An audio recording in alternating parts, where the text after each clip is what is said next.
কাফা বিল মাউতি ওয়াইজান, একজন মানুষের জীবনকে পরিবর্তন করার জন্য মৃত্যুর চিন্তার যে বড় ওয়াজ তামাম দুনিয়ার ভিতরে।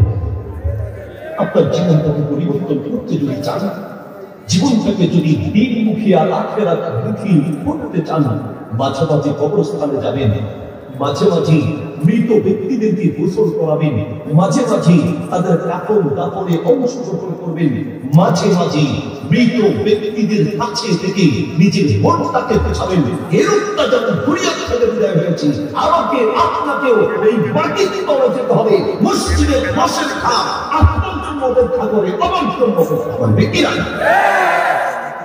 কি দিয়ে বুঝাই? সাউন্ড সিস্টেম ভাই, সাউন্ড বাড়িতে সাউন্ড বাড়িতে।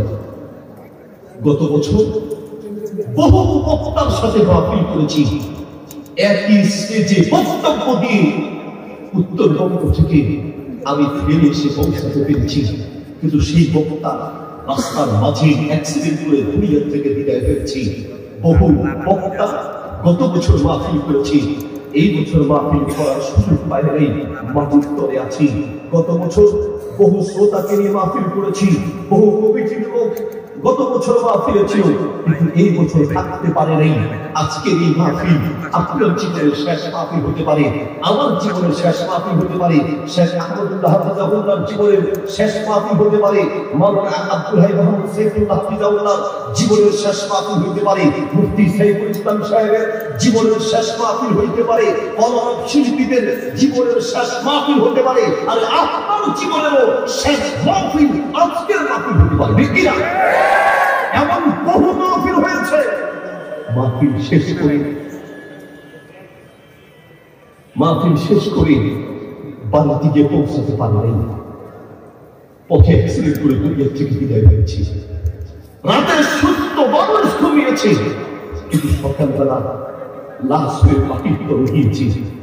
পৃথিবীর বহু মানুষের এমন ইতিহাস আছে। আমি তো তোকে আনন্দ দেওয়ার জন্য কথা বলি না। আমাদের দেশে বহু মাহফিল হয়, মাহফিলের প্রশংসা হয় কি দিয়ে? বাইরে মানুষ আর মানুষ। মাহফিল কেমন হয়েছে? বক্তার সুর খুব ভালো ছিল। মাহফিল কেমন হয়েছে? বক্তা খুব স্পিড, বক্তার খুব গরম বক্তা ছিল। আর বক্তার গরম দিয়ে আপনার কি হবে? বক্তার সুর দিয়ে আপনার কি হবে? লাখ লাখ মানুষ দিয়ে আপনার কি হবে? বক্তব্য শুনে নিজের জীবনটাকে পাল্টাতে হবে কিনা? কি দিয়ে আপনাকে বোঝাই? আল্লাহ তাআলা প্রেম, ওয়ামাল হায়াতুদ দুনিয়া ইল্লা মাতাউল গুরুর। বান্দা, সারা দুনিয়াটা একটা ধোঁকা, সারা দুনিয়াটা একটা ধোঁকা। তোমার বিবি একটা ধোঁকা, তোমার সন্তান একটা ধোঁকা, তোমার স্ত্রী একটা ধোঁকা, তোমার শ্বশুর বাড়ি একটা ধোঁকা, তোমার আত্মীয় একটা ধোঁকা, অর্থ একটা ধোঁকা, সম্পদ একটা ধোঁকা। বান্দার জন্য আল্লাহকে আপন পৃথিবীতে কেউ